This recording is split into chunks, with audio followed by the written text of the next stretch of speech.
Hello everyone, this is Komal, your SST educator. Welcome back to your favorite channel Magnet Brains. Magnet Brains आपको provide कराता है high quality education, वो भी बिल्कुल free of cost, kindergarten से लेके class 12 तक की। सीबीएसई बोर्ड के कोर्सेज के साथ साथ आपको अदर स्टेट बोर्ड के भी कोर्सेज अवेलेबल है इन हिंदी मीडियम, जैसे कि UP board, Bihar board, Delhi board के कोर्सेज प्रॉपर सिस्टमैटिक वे में।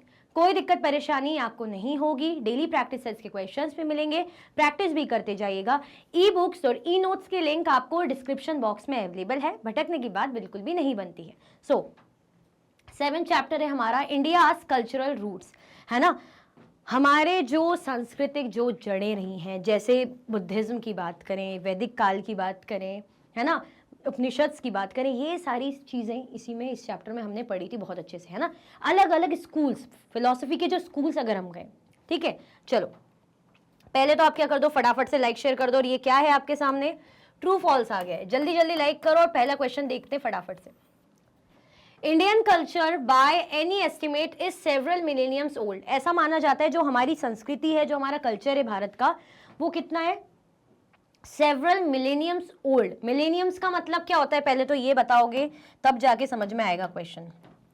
मिलेनियम से आप क्या समझते हैं, पीरियड ऑफ 1000 ईयर्स, है ना। 1000 ईयर्स के पीरियड को क्या बोला जाता है, मिलेनियम्स कहा जाता है, ठीक है।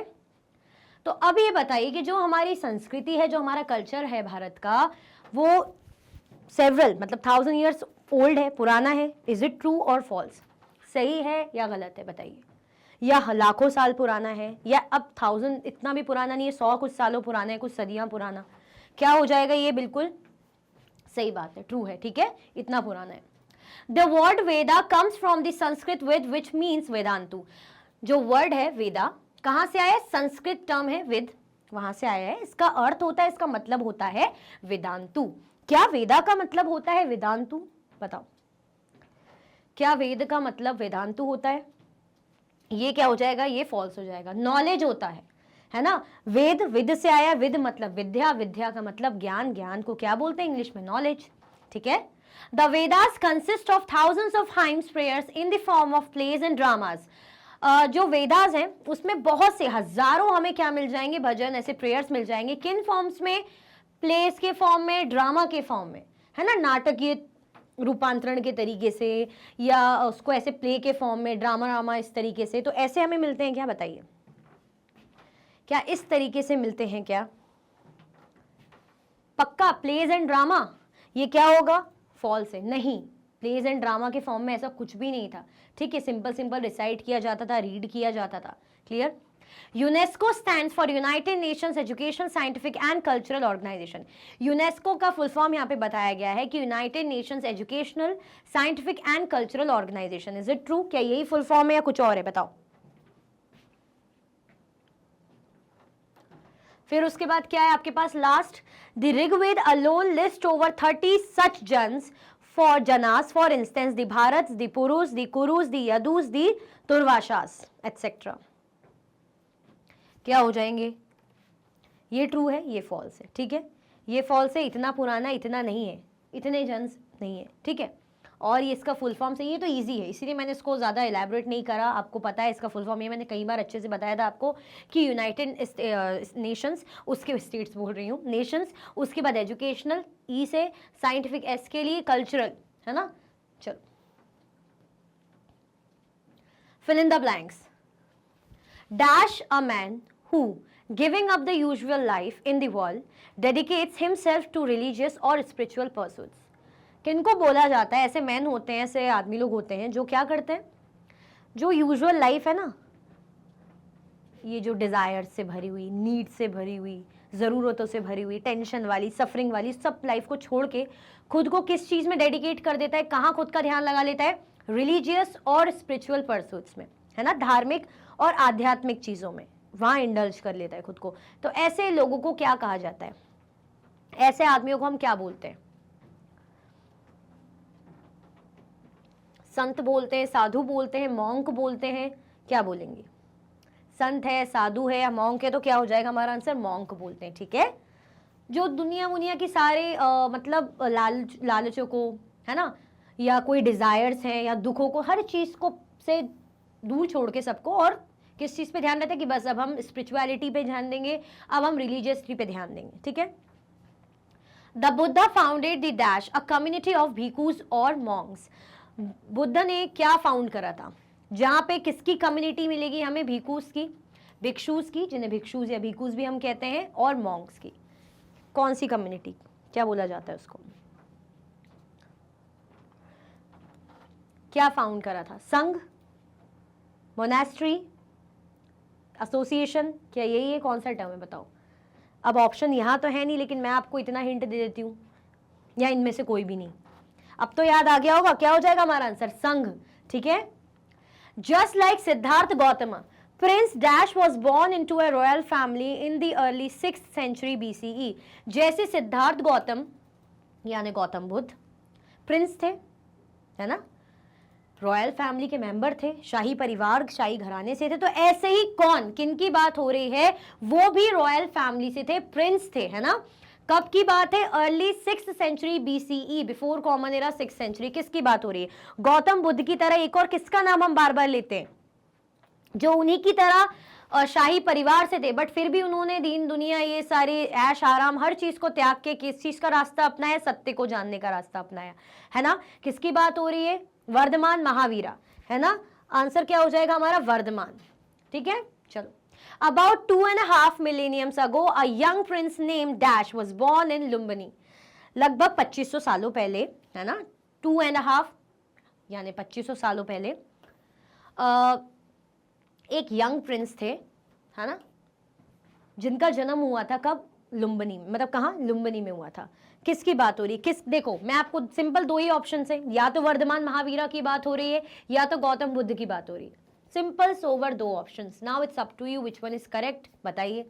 और अप टू यू ये नहीं है कि कुछ भी बताना है, you have to give a correct answer. क्या हो जाएगा हमारा आंसर, सिद्धार्थ गौतम, ठीक है, लुम्बिनी में इन्हीं का जन्म हुआ था। डैश टीचिंग्स इंक्लूड्स अहिंसा, अनेकवंदता एंड अपरिग्रह। किसकी टीचिंग्स इंक्लूड करती अहिंसा को, अनेकांतवदा को और अपरिग्रह को, किसने दी थी ये टीचिंग। कह रहे थे ना कि अरे सारी मोह माया को त्याग दो, ये प्यार प्रेम, है ना, गुस्सा, चीजों के लिए लालच, मटेरियलिस्टिक चीजों के लिए लालच, अपनों का दुख, अरे कि वो छोड़ के चला गया, वो छोड़ के चली गई, वो बात नहीं कर रहा है, वो बात नहीं कर रही है, अरे वो नाराज है, वो नाराज है, वो नाराज हो गई या वो नाराज हो गया, अरे देखो मुझे ये भी चाहिए, मुझे ये भी खरीदना है ना, उसने ये ले लिया, मैं भी ये लूंगी या ये लूंगा, तो ये सब छोड़ दो, ये सारी बातें, है ना। और दूसरे की सोच की भी इज्जत करो, कि मैं अगर कह रही हूँ कि नहीं ऐसा होना चाहिए और दूसरा कह रहा है हाँ ऐसा होना चाहिए, तो आप बोलेंगे नहीं नहीं नहीं नहीं, मैं नहीं मानूंगा, जो मैं कह रहा हूँ वही मानो, नहीं, दूसरे की सोच की भी रिस्पेक्ट करनी है। अहिंसा, नॉन वायलेंस होना चाहिए, जीव जंतुओं की रक्षा करनी, जीव जंतुओं की रिस्पेक्ट करनी, किसी भी इंसान को, किसी भी जीव जंतु को हार्म नहीं पहुंचाना है, ये वाली बातें किसने कही थी बताइए।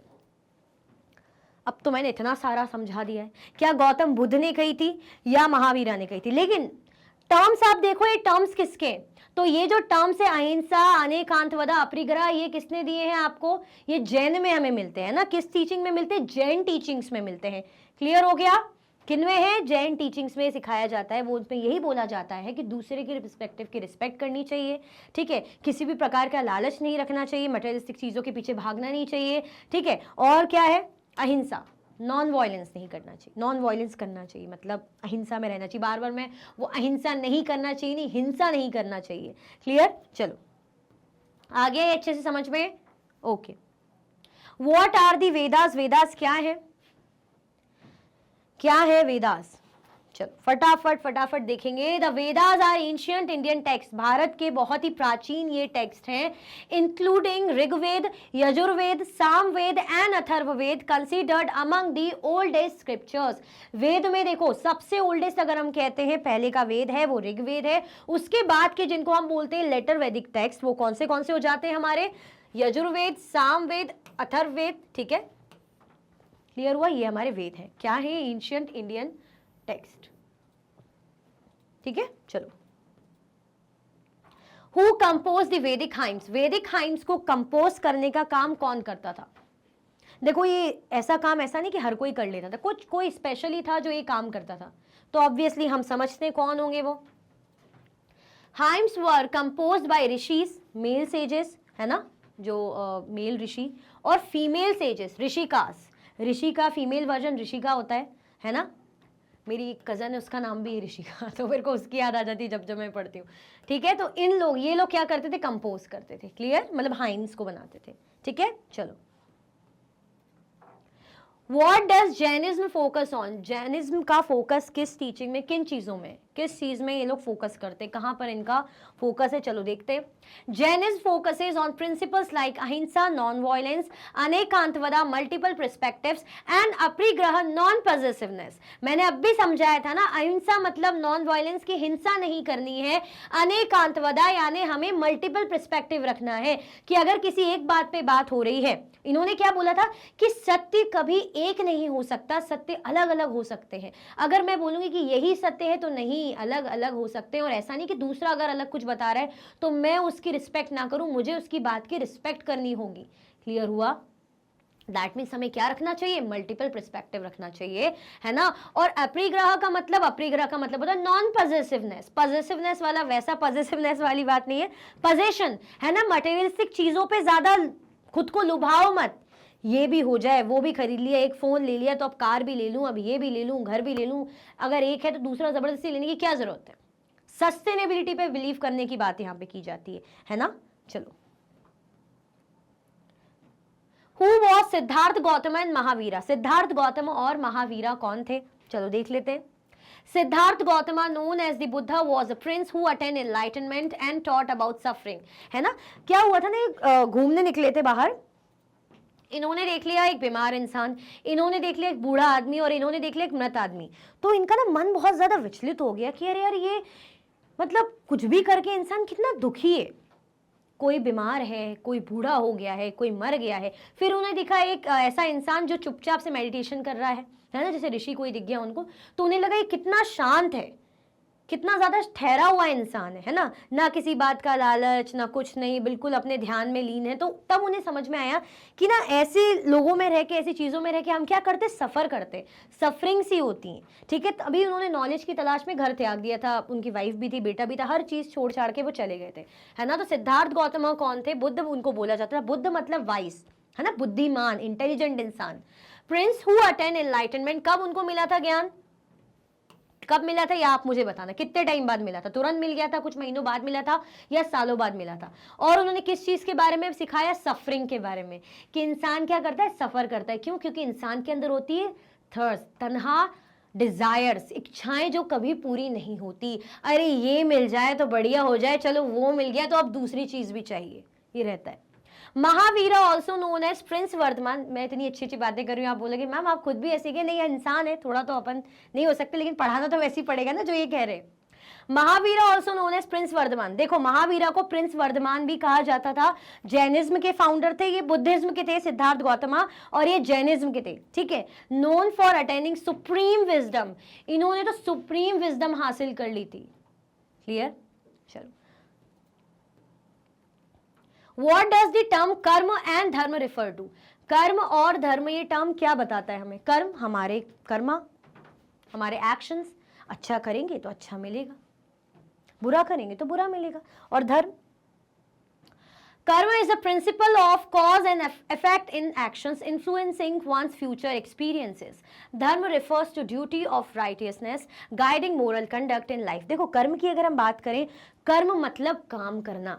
आप लोग अपने पेरेंट्स से या कोई बड़ा बुजुर्ग, कोई भी आपको अच्छी बातें सिखाता हो कि नहीं बेटा, किसी को हर्ट नहीं करो, किसी से झूठ नहीं बोलो, किसी को धोखा मत दो। अगर तुम किसी के साथ धोखा करोगे तो तुम्हारे साथ भी एक दिन धोखा होगा। तुम किसी को चीट करोगे तो तुम्हारे साथ भी चीटिंग होगी। तुम किसी को नुकसान पहुंचाओगे तो तुम्हें भी कोई ना कोई नुकसान पहुंचाएगा। ऐसा सिखाया जाता है। क्यों? क्योंकि जैसा काटो, नहीं, जैसा बोगे वैसा काटोगे, है ना। ये वाला हल, ये वाली चीज बोली जाती है ना कि इस जन्म में जैसा करोगे तो यहाँ तो भुगत नहीं है, अगले जन्म में भी भुगतोगे। कर्मा, इस चीज की बात की जाती है। धर्म की बात मतलब आप जब जीवन में अच्छे काम करो, मोरल कंडक्ट रहे, ऑनेस्टी, लॉयल्टी, है ना, ट्रुथफुलनेस, काइंडनेस। क्लियर? चलो, What is the significance of truth in Vedic culture and what was the role of clans in early Vedic society? क्या इंपॉर्टेंस है, सिग्निफिकेंस है सच्चाई का, ट्रुथ की जो बात की जाती है वैदिक कल्चर में, है ना, क्योंकि वैदिक कल्चर भी रहा है ना, वेद्स रहे हमारे, और कैसे जो रोल था क्लैंस जो बने हुए थे वैदिक सोसाइटी में, उनके बारे में बताना है। Truth was considered essential and often equated with God, emphasizing unity among people. सच्चाई की एक बहुत ही बड़ी इंपॉर्टेंस ये है कि सच है ना, क्या है, सच आप बोल रहे हो, सच्चाई है, यानी अगर जो सच है वो किसके बराबर है, भगवान के बराबर है। सही बात है, अच्छी बात है, सच बोलना ही चाहिए। और इसमें क्या होती है, यूनिटी भी रहती है। आप सत्यता के साथ रहोगे, सच्चे रहोगे, है ना, किसी को चीट नहीं करोगे, तो अगर आप सामने वाले को पता है सब सच है, सब कुछ सत्य बोल रहे हैं, तो क्या वो आपसे नाराज रहेंगे? कोई नहीं ना, यूनिटी रहेगी। क्लियर? क्लैंस और janas were large group organising society mention in the Rigveda. Clans और जनास एक्चुअली क्या माना जाता है कि जो सोसाइटी का मतलब लार्ज ग्रुप, जो बड़े बड़े ग्रुप्स रहते हैं ना सोसाइटी में, ऑर्गेनाइज सोसाइटी में, ऋग्वेद के टाइम पे देखने को मिलता है। क्लियर? चलो, how did tribes view nature? Tribes nature को कैसे देखती है? देखो, ट्राइबल सोसाइटी का भी रोल हमें देखने को मिलता है, क्योंकि tribal society that means Adivasi society ना, इनके भी अपनी कल्चर है, अपनी रिलीजियस पॉइंट ऑफ व्यू है, अपने रिलीजियस बिलीव्स हैं, कल्चरल बिलीव्स हैं। चलो देखते हैं। Tribes regarded elements of nature as sacred, often worshipping deities associated with them. अगर हम बात कर रहे हैं ट्राइब्स की, तो ये नेचर को क्या मानते हैं? पवित्र मानते, बहुत ज्यादा पवित्र। ये लोग किसकी पूजा करेंगे? ये लोग पत्थरों की पूजा करेंगे, जंगलों की पूजा करेंगे, पानी की पूजा करेंगे, पर्वतों की पूजा करेंगे। ठीक है, क्लियर हुआ?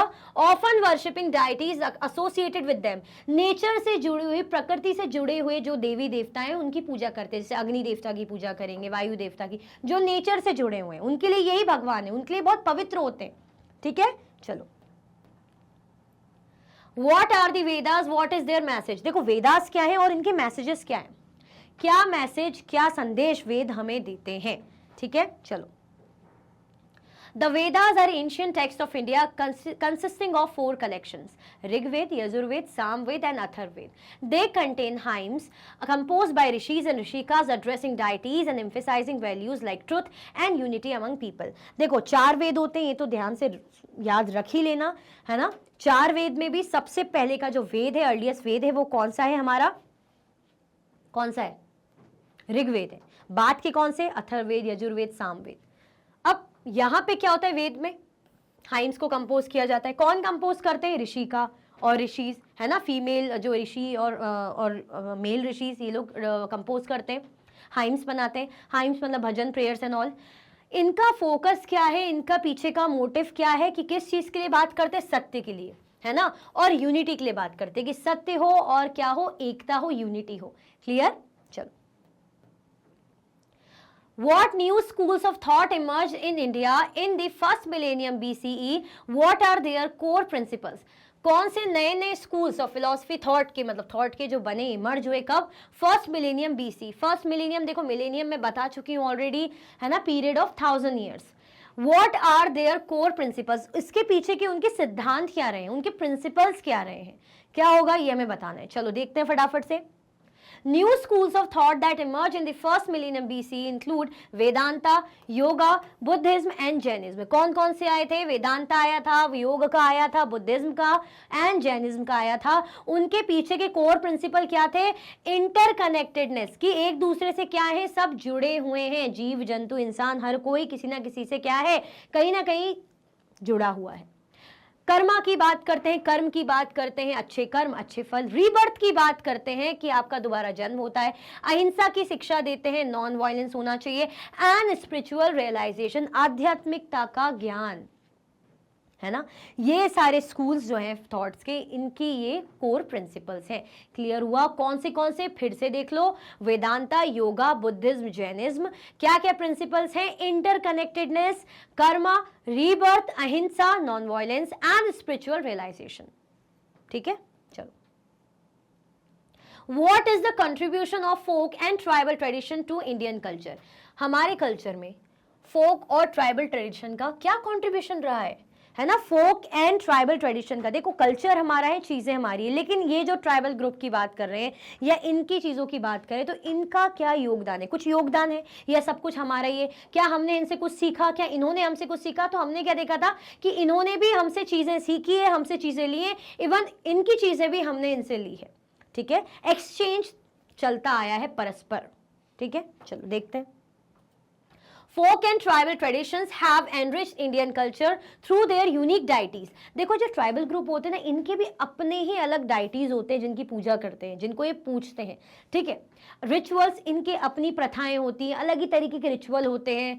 एंड ओरल ट्रेडिशंस इनकी, देखो कहीं हमें रिटर्न में नहीं मिलेगा इनका data, orally generation to generation, one generation से दूसरी जनरेशन में जो पास किया है इन्होंने चीज़ों को, अपने रिचुअल्स को, अपने बिलीव्स को, तो ओरल फॉर्म में मिलेगा, मौखिक तौर पे मिलेगा, रिटर्न हमें कहीं नहीं मिलेगा।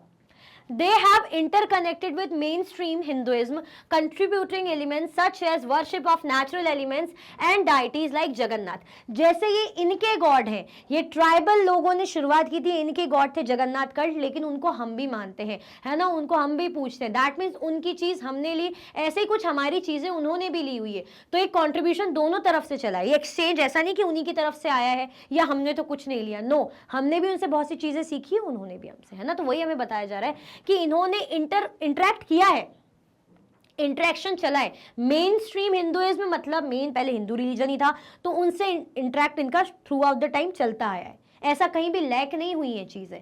कॉन्ट्रीब्यूटिंग एलिमेंट्स जैसे वर्शिप हो गई, है ना, नेचुरल एलिमेंट्स की पूजा, नेचुरल चीजों की पूजा करना हो गया। जैसे हम देखते हैं ना कि अभी भी कुछ ऐसे हमारे इसमें तो इतना कुछ चलता ही नहीं है, कुछ भी नहीं चलता ज़्यादा पहाड़ियों में, लेकिन जैसे हमारे यहाँ की जो आंटी वगैरह है वो लोग करती रहती हैं, आमले की पेड़ की पूजा कर रही हैं, पीपल ट्री की पूजा कर रही हैं, केले की पेड़ की पूजा कर रही हैं, मतलब कुछ उनके बिलीफ्स रहते हैं। तो यानी हम पेड़ों की पूजा करें तो हम कहाँ से हमने देखा होगा ना, ये लोग भी तो पेड़ों की पूजा करते हैं, ये भी तो नेचर को मानते हैं, यानी कहीं ना कहीं से हमने चीज़ें ग्रैब करी हैं, है ना। क्लियर हुआ, आया समझ में, कोई कंफ्यूजन दिक्कत तो नहीं है। तो इनका कॉन्ट्रीब्यूशन रहा है, और अच्छा खासा एग्जाम्पल डाइटीज की बात करूँ तो फिर जगन्नाथ, देखो इनकी जो इमेज देखना जैसे तो अलग ही दिखेगी, ट्राइबल जो इन लोगों ने ड्रॉ करा होगा, जैसा मतलब बनाया होगा ना स्ट्रक्चर, उसी टाइप का एक अलग ही लुक दिखेगा। क्लियर, चलो। Can you name some states of India or some other countries where Buddhism is a major religion even today? Try to plot these on a world map. चलो world map तो नहीं है अभी, लेकिन आपको इतना ही करना है कि बुद्धिज्म हमारे इंडिया से तो कहीं ज़्यादा एशियन, बाकी जो एशियन कंट्रीज है ना उसमें बहुत स्प्रेड हुआ है। जैसे आप चाइनीज़ मूवीज़ देखना, है ना, जैसे हमने कुंफू असल वगैरह इसमें देखो, या बहुत सी, सिर्फ यही क्यों, तो दिखेंगे आपको बुद्ध भगवान का बहुत बड़ा रोल देखने को मिलता है, बहुत मानते हैं ये लोग। ठीक है, तो आपको कुछ स्टेट्स बताने हैं इंडिया के, ऐसा नहीं कि इंडिया में है ही नहीं, इंडिया के स्टेट्स बताने हैं, और अदर कंट्रीज जो बुद्धिज्म को फॉलो करती है, मेजर रिलीजन मानती है, अपना मेन धर्म मानती है। ठीक है, कितनी फैसिनेटिंग बात है ना, ओरिजिनेट यही से हुआ बुद्धिज्म। जब हम छोटे थे, पढ़ा ही नहीं था, टॉपिक ही नहीं पढ़ते थे, तो ऐसा लगता था कि अरे ये लोग ये क्यों मानते हैं, है ना। कई बार लगता था अरे ये तो हमारे हैं, तो ये चाइना की मूवी में कैसे आ रहे, चाइनीज मूवी में कैसे आ रहे, मतलब बहुत ज़्यादा अजीब लगता था कि ऐसा कैसे ये लोग भी हाथ जोड़ रहे हैं, अरे ये तो हमारे यहाँ के भगवान है। धीरे धीरे जब पढ़ा तब समझ में आया कि अच्छा जी ऐसा है, चाइनीज़ ट्रैवलर आते थे, है ना, वो मानते थे, वो लोग ट्रांसलेट करके ले जाते थे मनुस्क्रिप्ट्स को यहाँ इंडिया की, वहाँ पे ट्रांसलेट करते थे, बुद्धिज्म को इतना स्प्रेड किया गया। ठीक है, तो वही हमें बताना है, देखते हैं। स्टेट्स इन इंडिया, इंडिया के स्टेट्स की बात करें कि कहाँ कहाँ हमें बुद्धिज्म देखने को मिलता है, Sikkim, Arunachal Pradesh, Ladakh, union territory, Maharashtra, regions like Nagpur, Himachal Pradesh, Dharamshala. Countries कौन सी, थाईलैंड, म्यांमार, बर्मा जिसे पहले बर्मा बोलते थे, Sri Lanka, Bhutan, Nepal, Japan, Tibet, Mongolia, Vietnam, south Korea. ठीक है, इन कंट्रीज में बुद्धिज्म को अच्छा खासे लेवल पे एक मेजर रिलीजन माना जाता है। क्लियर हुआ, फिर से देख लो, हमारे यहाँ पे सिक्किम, अरुणाचल प्रदेश, देखो आप ज्यादा करके देखोगे ना, आपको नॉर्थ ईस्टर्न स्टेट्स उस साइड के ज्यादा दिखेंगे और नॉर्थ के। ठीक है, कौन से अब महाराष्ट्र थोड़ा आपका है नीचे का यहाँ हो गया, लेकिन मेजरली आपको ऊपर के ही ज्यादा दिखेंगे। और फिर तो ये है ही हमारे Thailand, Myanmar, Burma, Sri Lanka, Bhutan, वहाँ की मूवीज में भी देखना तो आपको बुद्ध भगवान दिख ही जाएंगे, मतलब कहीं ना कहीं उन लोग के रोल में दिख ही जाते हैं, मतलब वो दिख जाएंगे, तो ऐसा नहीं कि भगवान खुद दिख रहे हैं इमेजेस में या कुछ ऐसे सीन इस टाइप के। चलो, Discuss in class the quotation of the Buddha which begins with not by water is one made pure through many people may bathe here in sacred rivers to make sure that is its meaning has been understood by all. देखो एक चीज quotation Buddha भगवान ने कही थी कि not by water is one made pure, है ना। अगर कोई मन में जिसके मैल है, दूसरों के लिए दिल में बुराई है ना, और जा रहा है भाई गंगा में नहा कर आ रहा है, गंगा स्नान करके आ रहा है, नर्मदा स्नान करके आ रहा है, कोई मतलब नहीं है ना। तो वो एक कोट उन्होंने कहा कि not by water is one made pure though many people may bath here in sacred rivers. मतलब अगर सिंपल सी बात है कि सिर्फ नहा लेने से, है ना, ऐसी पवित्र नदियों में नहा लेने से कोई प्योर नहीं हो जाता, कोई शुद्ध नहीं हो जाता। इंसान शुद्ध होता है अपने विचारों से, है ना, अपने कर्मों से। कि तुम घर में मार पिटाई करके आ रहे हो या किसी पे अत्याचार करके आ रहे हो और अपना पाप धोने के लिए बढ़िया नदियों में नहा रहे हो, पूजा कर रहे हो, कोई मतलब नहीं है, कोई भी मतलब नहीं। आप पूजा नहीं भी करो, नहीं भी वहाँ नदियों पवित्र नदियों में जाओ, कोई दिक्कत नहीं है। मन साफ रखो, दूसरों की मदद करो, तो वही काफ़ी है। एट लास्ट आपके कर्म ही सामने आते। To make sure that its meaning has been understood by all. ये आपको मतलब क्लास में डिस्कस करना है ताकि सबको इसका मीनिंग समझ में आए। चलो, this quotation from the Buddha emphasizes that true purity and spiritual cleanliness do not come from external rituals such as bathing in sacred rivers but from internal virtues and actions। वही मैंने बताया ना कि आप नदियों तालाबों में नहा रहे हो, पवित्र जल पी रहे हो, पता नहीं क्या क्या के दुनिया भर की चीजें, और मन में मैल लेकर घूम रहे हो, दूसरों के साथ बुरा कर रहे हो, आपके एक्शंस ही अच्छे नहीं है, मन ही साफ नहीं है, तो कोई मतलब नहीं है, ठीक है। It teaches that inner qualities like truthfulness, compassion and ethical behavior are what truly purify a person। ये क्या सिखाता है हमें? हमारी inner qualities, हमारे अंदर की जो qualities हैं, हमारा व्यक्तित्व, जो हम सच बोलते हैं, जो दूसरों के प्रति दया भाव दिखाते हैं, compassion दिखाते हैं, हमारा ethical behavior, समाज में जो हम अच्छे से behave करते हैं, moral values जो हैं, honesty, loyalty, है ना, kindness and all, ये क्या बनाता है इंसान को सही तरीके से, यही इंसान को प्योरीफाई करता है, यही प्योर करता है। क्लियर हुआ? जैसे अपन सोचते हैं ना कि अरे यार हाथ जोड़ ली भगवान के सामने, बस अच्छे मार्क्स आ जाए, ये हो जाए, वो हो जाए। पढ़ा है नहीं है, ऐसा पॉसिबल है कि कुछ नहीं पढ़ा और आपके अच्छे मार्क्स आ जाए? Not at all possible. At last आपको क्या समझ में आता है कि भाई मुझे उसके लिए मेहनत करनी पड़ेगी, तब जाके ना कुछ हो पाएगा। तब तो भगवान बोलेंगे, जब भगवान भी क्या बोलते हैं कि मैं उसकी मदद करता हूँ जो खुद की मदद करते हैं, जो खुद की मदद करना ही नहीं चाहते, कैसे पॉसिबल है ना। वो एक डायलॉग है ना अच्छा शाहरुख खान का कि जिस चीज़ को भी तुम दिल से चाहो पूरी कायनात उसको मिलाने में आपको आपके पीछे शिद्दत से मदद करती है। समझ लो डायलॉग, मुझे एग्जैक्टली याद नहीं आ रहा, बहुत पहले देखी थी मूवी। तो सही बात है, आप करोगे तब तो कायनात या लोग साथ देंगे ना, या भगवान साथ देगा ना। करना है नहीं है और बस। तो ऐसे ही यहाँ भी है कि आप मन में पैर लेके बैठे हो और नदी तालाबों में नहा रहे हो, क्या मतलब है?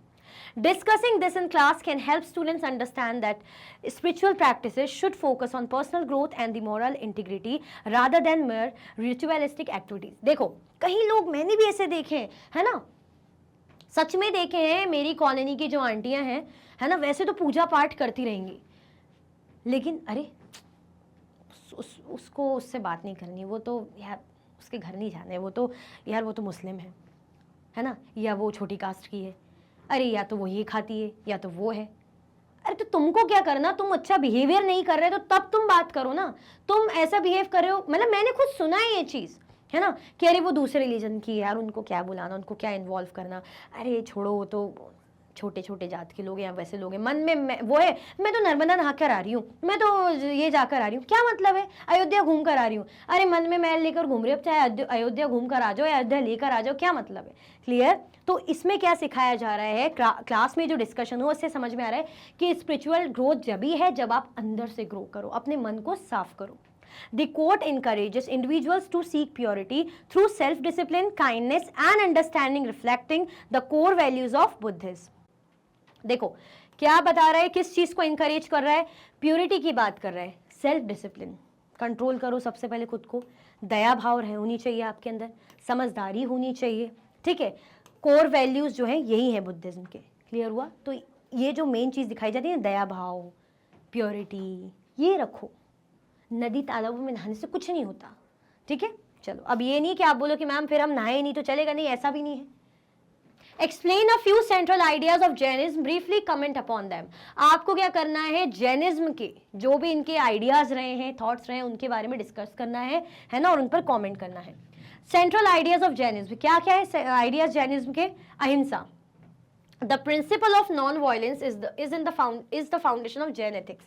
देखो, जैन एथिक्स का नींव क्या है, फाउंडेशन क्या है, क्या है फाउंडेशन? Non violence. क्या है? नॉन वायलेंस, अहिंसा।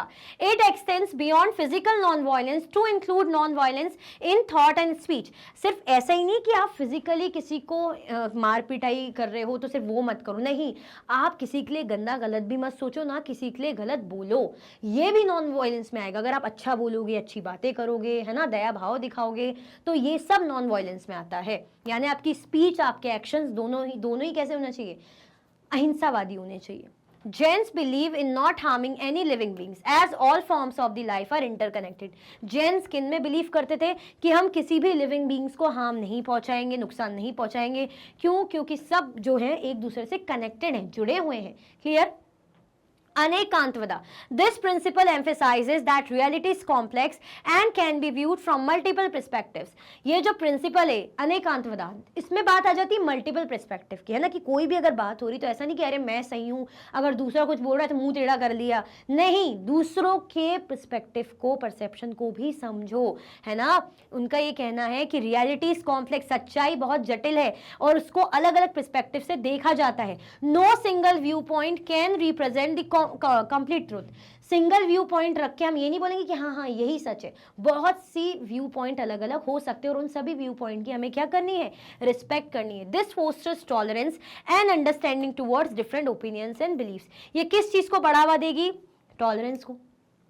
अगर हम दूसरों के धर्मों की रिस्पेक्ट करेंगे, दूसरों की चीज़ों की रिस्पेक्ट करेंगे, तो हम क्या कहेंगे? यानी हमारे अंदर क्या टॉलरेंस है। तो ये सब किससे आ रही है? इसी से आ रही है कि अगर हम मल्टीपल पर्सपेक्टिव रखेंगे ना, कि भाई उसकी चीज़ भी सही है, वो भी सही कर रहा है, जैसे मैं भी सही कर रहा हूँ, ठीक है। ऐसा नहीं कि हम टोक रहे हैं या मुंह बना रहे हैं, चिढ़ रहे हैं उससे, नहीं, ऐसा नहीं होना चाहिए। Aparigraha, this principle advocates for detachment from material position. ये किस चीज की बात कर रहा है? ये बात कर रहा है कि भाई हमें क्या करना है? मटेरियल पोजीशन से खुद को डिटैच करना है। मटेरियल पोजीशन से खुद को डिटैच मतलब किसी भी चीजों का लालच नहीं रखना है मटेरियलिस्टिक चीजों पे, कि फोन चाहिए, ये चाहिए, अब ये भी चाहिए, वो भी ले लूं, है ना। It encourages a life of simplicity and contentment, focusing on spiritual growth rather than material accumulation. ये किस चीज पे बढ़ावा देता है? कि आप आध्यात्मिक तरीके से ग्रो करो, है ना। ये नहीं कि ये भी चाहिए, वो भी चाहिए, ऐसा ग्रो करना है मुझे, अब मैं बड़ा बंगला बना लूं जबरदस्ती। जब जितना है इनफ है ना, जबरदस्ती की चीजें करने से क्या मतलब है? इस चीज पे बोलते थे। कमेंट्स क्या है? Jainism offers a comprehensive ethical framework that promotes peace, tolerance and spiritual development. The principles of anekantavada and aparigraha encourage open-mindedness and a sustainable lifestyle, contributing to both personal and societal well-being. Jainism क्या offer करती है? Comprehensive ethical framework that promotes peace. जो क्या मतलब ये है कि आप एथिकल ड्यूटीज निभाओ, है ना, जो क्या होगा? पीस लाएगा, जिससे टॉलरेंस होगी, है ना, स्पिरिचुअल डेवलपमेंट होगा। प्रिंसिपल जो है अनेकांतवादा का, वो क्या देता है? या अपरिग्रह का, कि आपको क्या करना है? ओपन माइंडनेस रखना है ना। अगर आप दूसरे के व्यू पॉइंट की रिस्पेक्ट कर रहे हो, दैट मीन्स आप ब्रॉड माइंडेड हो, आप क्या हो? ओपन माइंडनेस हो। क्लियर? और अगर बात करें किसकी? अपरिग्रह की, है ना, तो उसमें क्या है? सस्टेनेबल लाइफस्टाइल आप जियोगे, सिंपल लाइफस्टाइल, ठीक है। रिसोर्सेस को आप क्या करोगे? कंजर्व करोगे। चलो, consider and discuss in class Andre Beteille thought. जो एंड्री बिटेलिस थे, उनके क्या थॉट थे, उनको डिस्कस करना है। ट्राइबल और हिंदू सोसाइटी के बीच में उन्होंने कमेंट करा ना, उसके बारे में उन्होंने बताया था कि क्या इनका कंट्रीब्यूशन है। चलो देखते हैं। Andrew Bittele thought that thousands of castes and tribes on the Indian subcontinent have influenced each other in their religious beliefs and practices since the beginning of history and before. बहुत से हजारों की तादाद में अगर हम कहें कास्ट हैं, है ना, ट्राइब्स हैं इंडियन सब कॉन्टिनेंट में, have influenced each other in their religious beliefs and practices since the beginning of the history and beliefs. जब से इतिहास की शुरुआत हुई है, आस्थाओं की शुरुआत हुई है, तो हम चाहे कास्ट सिस्टम की बात करें, चाहे हम ट्राइबल ग्रुप्स की बात करें, दोनों ने एक दूसरे के मामलों में इंटरेक्ट किया है, मतलब एक दूसरे से कुछ ना कुछ लिया है, सीखा है, एक्सचेंज किया है। That the tribal religions have been influenced by Hinduism is widely accepted, but it is truly Equally true that Hinduism, not only in its formative phase but throughout its evolution, has been influenced by tribal religions. मतलब वो ये बताया जा रहा है कि ऐसा नहीं कि हिंदुइज्म ने शुरुआती टाइम पे अभी अभी ऐसा कुछ हो रहा है, पहले से ही, बहुत पहले से ही ट्राइबल ग्रुप से चीज़ें ली हैं, सीखी हैं, अपने बिलीफ सिस्टम वहाँ से लिए, कल्चरल सिस्टम वहाँ से लिए। इवन ट्राइबल ग्रुप ने भी हिंदुइज्म से चीज़ें सीखी हैं, यानी इंटरेक्शन बहुत पहले से चलता आ ही रहा है। डिस्कशन पॉइंट्स क्या है? म्यूचुअल इन्फ्लुएंस है ना, म्यूचुअली एक दूसरे पर प्रभाव है। Andre Beteille highlights the reciprocal relationship between Hinduism and tribal religion. सही बात है, जब दोनों एक दूसरे की चीज़ें सीख रहे हैं, जान रहे हैं, यूज़ कर रहे हैं, यानी रेसिप्रोकल एक आदान प्रदान हो रहा है चीज़ों का, वो भी उनसे ले रहे हैं तो वो भी उनसे कुछ सीख रहे हैं। The interaction has led to the enrichment and diversification of religious practice and beliefs in India. हम बोलते हैं ना कि जितना ज़्यादा लोगों से मिलोगे, जितना ज़्यादा लोगों से ज्ञान लोगे, चीज़ों को सीखोगे, तो आपके पास मल्टीपल विजन्स आएंगे, है ना, मल्टीपल आइडियाज़ आपके माइंड में डेवलप होंगे, यानी डाइवर्स। ऐसे यहाँ पे भी क्या हो रहा है? डाइवर्सिफिकेशन हो रहा है ना, वेराइटी आ रही है। ठीक है, चलो। कल्चरल एक्सचेंज, भाई आपके कल्चर एक्सचेंज हो रहे हैं। The exchange of deities, rituals and myths between Hinduism and tribal religions demonstrates a dynamic cultural interaction. For instance, many tribal deities have been assimilated into Hindu worship and vice versa. है ना, cultural exchange कैसे? मतलब जैसे वहाँ के जो भी cultural belief है ट्राइबल ग्रुप के, उनके वहाँ के जो भी भगवान है उनको हम पूज रहे हैं, उनकी पूजा कर रहे हैं, उनके कल्चरल बिलीफ को मान रहे हैं, है ना। ऐसे ही हमारे बिलीफ्स को, हमारे भगवानों को वो भी पूज रहे हैं, मान रहे हैं, यानी कल्चर क्या और एक्सचेंज हो रहा है। इवोल्यूशन ऑफ बिलीफ, आस्थाएं क्या हो रही है? इवॉल्व हो रही है। This thought underscores the evolutionary nature of religious tradition as society interact their belief system and adapt and incorporate new elements leading to a more inclusive and varied cultural heritage. अब क्या हो रहा है? Beliefs वो भी evolve हो रहे हैं ना, चीज़ें ग्रो कर रही हैं, है ना। किस चीज़ पे बात करी? वो evolutionary nature of religious tradition, जो भी धार्मिक परंपराएं हैं, है ना, क्योंकि सोसाइटी इंटरेक्ट करती है, उनके बिलीफ सिस्टम अडेप्ट करते हैं और इनकॉर्पोरेट करते हैं न्यू एलिमेंट। अगर आप किसी से मिल रहे हो, उनकी नई चीज़ें सीख रहे हो, यानी आप कुछ नया चीज़ बना रहे हो, leading to a more inclusive and varied cultural heritage, जिससे क्या हो रहा है? और ज़्यादा इंक्लूसिव और वेराइड जो है कल्चरल हेरिटेज ग्रो कर रहा है। क्लियर? तो ये किसके थॉट्स है? एंड्रे बिटेली के। चलो, explain a few central ideas of Buddhism, briefly comment upon them. आपको बुद्धिज्म के सेंट्रल आइडियाज को एक्सप्लेन करना है और उन पे कमेंट भी करना है। चलो देख लेते फटाफट से। सेंट्रल आइडियाज ऑफ बुद्धिज्म, जैसे 4 नोबल ट्रूथ, जो सच्चाई, दुख, suffering, life is full of suffering and dissatisfaction. जिंदगी क्या है? हमेशा हम सफ़र करते रहते हैं और डिससेटिस्फाइड रहते हैं। अगर आज ये बॉक्स मिल, अगर आज नया बैग मिल गया तो फिर कुछ दिन बाद कुछ नई चीज़ चाहिए होगी, है ना। लालच है, सफरिंग, फिर क्या करेंगे? हम दुखी होंगे। आज अच्छे मार्क्स आ गए तो लगेगा अब और अच्छे आने चाहिए। हम क्या करते रहते? सफ़र करते रहते, टेंशन लेते रहते, यानी दुख होता रहता है हमें। समुदाय, कॉज ऑफ सफरिंग, सफरिंग का कॉज क्या है? कारण क्या है जो हम सफर कर रहे हैं? The cause of suffering is desire and attachment.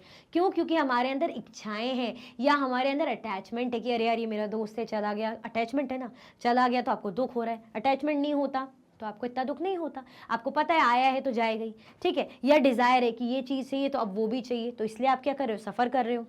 निरोध, एंड ऑफ सफरिंग। अब निरोध क्या है? हल की सफरिंग को एंड करना।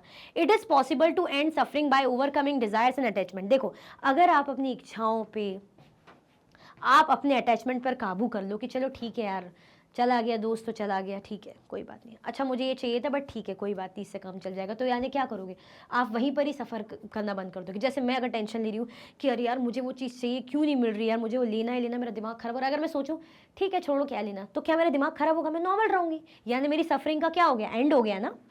मगा, part two end suffering. Suffering को एंड करने का पाथ क्या है? The way to end suffering is the 8-fold path. 8-fold path को हम देखेंगे क्या है? राइट अंडरस्टैंडिंग, पहले तो अंडरस्टैंडिंग अच्छी रखनी, understanding the nature of reality and path of transformation. देखो, सत्य की जो सत्यता है ना, सत्य का जो नेचर है, रियलिटी का जो नेचर है उसको समझो, ठीक है। ट्रांसफॉर्मेशन के पाथ को जानो, बदलने की। राइट इंटेंशन, अपने जो इंटेंशन है, इरादे हैं वो सही रखो। Commitment to ethical and mental self improvement, कि भाई खुद को मेंटली इंप्रूव करना है, मेडिटेट करना है, अच्छा करना है। राइट स्पीच, सच बोलो, दया भाव से बोलो, speaking truthfully and kindly. Right livelihood, जीविका का तरीका, earning a living in a way that does not harm others. ऐसा नहीं है कि दूसरों को मार रहे हो और खुद जी रहे हो बढ़िया, नहीं, दूसरों को हार्म मत पहुंचाओ, है ना, अच्छी life Jio. Right effort, cultivating positive states of mind, freeing one self from negative states, है ना। आपके जो एफर्ट्स है वो सही रखो, खुद के अंदर कोई नेगेटिव सोच मत रखो, किसी प्रकार का लालच मत रखो, डिजायर मत रखो, ठीक है। अगर ये सब छोड़ दोगे तो सफर करना वैसे ही छोड़ दोगे, पर वही है ना कि नहीं हो पाता। Right mindfulness, developing awareness of the body, sensations, feelings and states of mind. अगर आपको पता है कि भाई ये फीलिंग डेवलप हो रही है, अगर आपको पता है कि अरे ऐसा लग रहा है वैसा लग रहा है, जो भी है, तो क्या करो, उसको कंट्रोल करो ना, स्टेट ऑफ माइंड को समझो, है ना। आप बोलोगे मैम इतनी अच्छी अच्छी बातें सिखा रहे हो, आप कर लेते हो, मुश्किल है, लेकिन वो उसमें बताया जा रहा है कि अगर ऐसा कर लोगे तो आप सफर नहीं करोगे, बात इतनी सी है, ठीक है। Right concentration, developing the mental focus necessary for this awareness. जैसे अगर किसी चीज से परेशान हो रहे हो तो जो चीज सही है, जहां पे सही ध्यान लगना चाहिए, वहां पे कॉन्सेंट्रेट करो, उस एक चीज पे कॉन्सेंट्रेट करो, अवेयर रहो उस चीज से, तो आप क्या करोगे, आपकी सफरिंग कम होगी। क्लियर? तो ये 8 फोल्ड पाथ है। नाउ निर्वाण, the ultimate goal in Buddhism representing the end of suffering and the cycle of rebirth, achieved through the realization of the truth about life. Buddhism offers a profound understanding of the nature of human existence and provides a practical path for personal transformation. मतलब ये सारी चीजें जो आप मान रहे हो, कर रहे हो, तो आपकी क्या होगी, सफरिंग एंड होगी। जो आप सफ़र कर रहे हो, जो आपके अंदर इच्छाएं हैं, जो गुस्सा है या ये चाहिए वो चाहिए, जो टेंशन है, उसको खत्म करो, ध्यान उधर भटक रहा है इधर भटक रहा है, नहीं एक जगह रखो, तो क्या होगा, आपकी सफरिंग का क्या होगा, अंत होगा। And the cycle of rebirth, और किस चीज़ में मानते हैं, दूसरे जन्म की साइकिल, मतलब ये चलती रहती है। Achieve through the realization of the truth about life. अगर आपने जीवन के सत्य को जान लिया तो बस फिर क्या, ये देखो बोलते हैं ना, जीवन का सत्य क्या है, जैसे कई बार मैंने सुना है कि खुश रहना, अपने माइंड को मतलब प्रेजेंट में करो, ये मत सोचो अरे यार फ्यूचर में क्या होगा, अरे यार अब तो मैंने ऐसा बोल दिया, वो क्या बोलेगी, अरे मैंने उसको ऐसा बोल दिया कहीं वो नाराज ना हो जाए, मैंने इसको ऐसा बोल दिया, मैंने ये करा था, या मैंने उस दिन ऐसा कर लिया, मुझे बड़ा बुरा लग रहा है। नहीं, प्रेजेंट में जियो, प्रेजेंट में जियोगे, इधर उधर ध्यान नहीं भटकाओगे तो अच्छा लगेगा, है ना। यानी एक जगह दिमाग ठहरा रहेगा आपका, 10 जगह चलाने से अच्छा, ठीक है। तो किस चीज़ को मानते हैं कि जिंदगी के सत्य को पहचानो। Buddhism offers a profound understanding of the nature of human existence. भाई अगर आप आए हो जीवन में, आपका पर्पस क्या है, क्या पर्पस आप सर्व करने आए हो, उसको समझो। And provides a practical path for personal transformation, और प्रैक्टिकल पाथ भी है, मेडिटेशन करो, एक जगह कॉन्सेंट्रेट करो, है ना, लालच कम करो, बुरा नहीं करो, आपकी क्या होगी, पर्सनल ग्रोथ होगी। तो ये सारी चीज़ें हमें यहाँ पे देखने को मिलती है बुद्धिज्म जो है टीचिंग्स की बात करें तो, ठीक है। चलो अब आपके पास केस बेस्ड क्वेश्चन है। Anekantavada means not just one aspect और perspective, that is the truth has many aspect and can not be fully described by any single statement. Anekantavada का मतलब देखिए कि नॉट जस्ट वन, है ना, मतलब एक ही पर्सपेक्टिव नहीं, सत्य को जानने के लिए, रियलिटी को जानने के लिए ना बहुत सारे व्यूज हो सकते हैं। अगर आप बोलोगे कि यार मेरा ये तरीका है सोचने का, तो मैं बोलूँ नहीं नहीं नहीं नहीं नहीं, जो मैं बोल रही हूँ वही सही है, तो ये गलत है। मुझे क्या ध्यान रखना चाहिए कि नॉट जस्ट वन, जैसे मेरा पर्सपेक्टिव है तो सामने वाले का भी है ना। That is the truth has many aspect and can not be fully described by any single statement. अगर हमने ये सिंगल स्टेटमेंट दे दी कि यही सत्य है, तो नहीं, बहुत से variety of opinions we will get and we have to respect them, ठीक है। Aparigraha means non possession and advice is detachment from material possessions. Aparigraha का मतलब कि नॉन पोजेशन, ये जो मटेरियलिस्टिक चीजों में हमारा ध्यान लगा रहता है ना, वॉच भी ले लूँ, अब ये वॉच ले ली तो वो भी ले लूँ, ये भी ले लूँ। Limiting one self to what is truly necessary in life, देखो उस चीज तक अटके रहो कि जो जरूरी है, ठीक है। वॉच की जरूरत है, टाइम देखने के लिए पड़ती, ओके, ना ज्यादा ब्रांडेड, ना अब एक और कलेक्शन या ये नहीं, ऐसा नहीं करो। Jainism also insists on the interconnectedness and interdependence of all creatures from humans to invisible organisms as they support each other and cannot live without one another। ये साइंटिफिक वे में सही बात है। जैसे हम बोलते हैं ना, हमारी इकोसिस्टम होता है, हम लोग आपस में एक दूसरे पे क्या है, निर्भर है। एनिमल्स हम पे डिपेंडेंट है, हम प्लांट्स पे डिपेंडेंट है, प्लांट्स एनिमल हम पे डिपेंडेंट है, हम कहीं ना कहीं एक दूसरे पे निर्भर हैं, जुड़े हुए हैं। तो हमें क्या करनी चाहिए, एक दूसरे की रिस्पेक्ट करनी चाहिए, एक दूसरे को हार्म नहीं पहुंचाना चाहिए। Scientist studying nature, flora and fauna have again and again confirm this deep truth. ये अच्छी बात है, सिखा रहे हैं, और ये बात साइंटिस्ट लोगों ने भी प्रूव करी। इसको ज़्यादा डीप नहीं समझाऊंगी, मैं भूल ही गई थी, हम तो केस बेस्ड स्टडी क्वेश्चन कर रहे हैं। ओके, तो ये रीड कर लिया। नाउ क्वेश्चन क्या है, एक्सप्लेन इन ब्रीफ अबाउट अपरिग्रह। अपरिग्रह हमें समझाना है, तो क्या देखा था हमने, कहाँ गया नीचे, हाँ, नॉन पोजीशन वाला। अनेकांतवदा है, नॉट जस्ट वन, तो अपरिग्रह क्या हो जाएगा, नॉन पोजीशन, यानी हमें एक जो जितनी यूजफुल चीजें हैं ना उसी पर फोकस करना है। तो कहाँ से कहाँ तक हो जाएगा, aparigraha means non position and advises, detachment from material position, limiting one self to what is truly necessary in life. चलो ठीक है, इसको दोबारा रीड नहीं करेंगे, वही है। नाउ सेकंड क्या पूछा है, एक्सप्लेन इन ब्रीफ अबाउट अनेकांतवदा, तो वही फर्स्ट वाला पॉइंट हमारा, नॉट जस्ट वन, यहां से यहां तक आप लिख सकते हैं, ठीक है। चलो Anekantvada means not just one aspect or perspective. That is, the truth has many aspects and cannot be fully described by any single statement. Clear? चलो इन चीज़ों को फॉलो करो, बहुत अच्छा लगेगा. अभी से सीख लो, अभी से, तो बड़े होते होते क्या बन जाओगे आप. ठीक है, तो इसी के साथ ये वर्कशीट एंड होती है. आई होप आपको पढ़ने के साथ साथ पर्सनल ग्रोथ के लिए भी काफ़ी चीज़ें अच्छी लगी होगी. ठीक है, जब चैप्टर पढ़ाया था ना मैंने डीपली अच्छे से समझाया भी था. अगर आपको और भी वीडियो के लेक्चर्स देखने हैं तो आप मैग्नेट ब्रेन्स के यूट्यूब चैनल, एप्लीकेशन, वेबसाइट पे देख सकते हैं. ई नोट्स और ई बुक्स के लिंक आपको डिस्क्रिप्शन बॉक्स में अवेलेबल है. ये सारे के सारे हाई क्वालिटी के कोर्सेज हैं, 100% फ्री आपको अवेलेबल रहते हैं.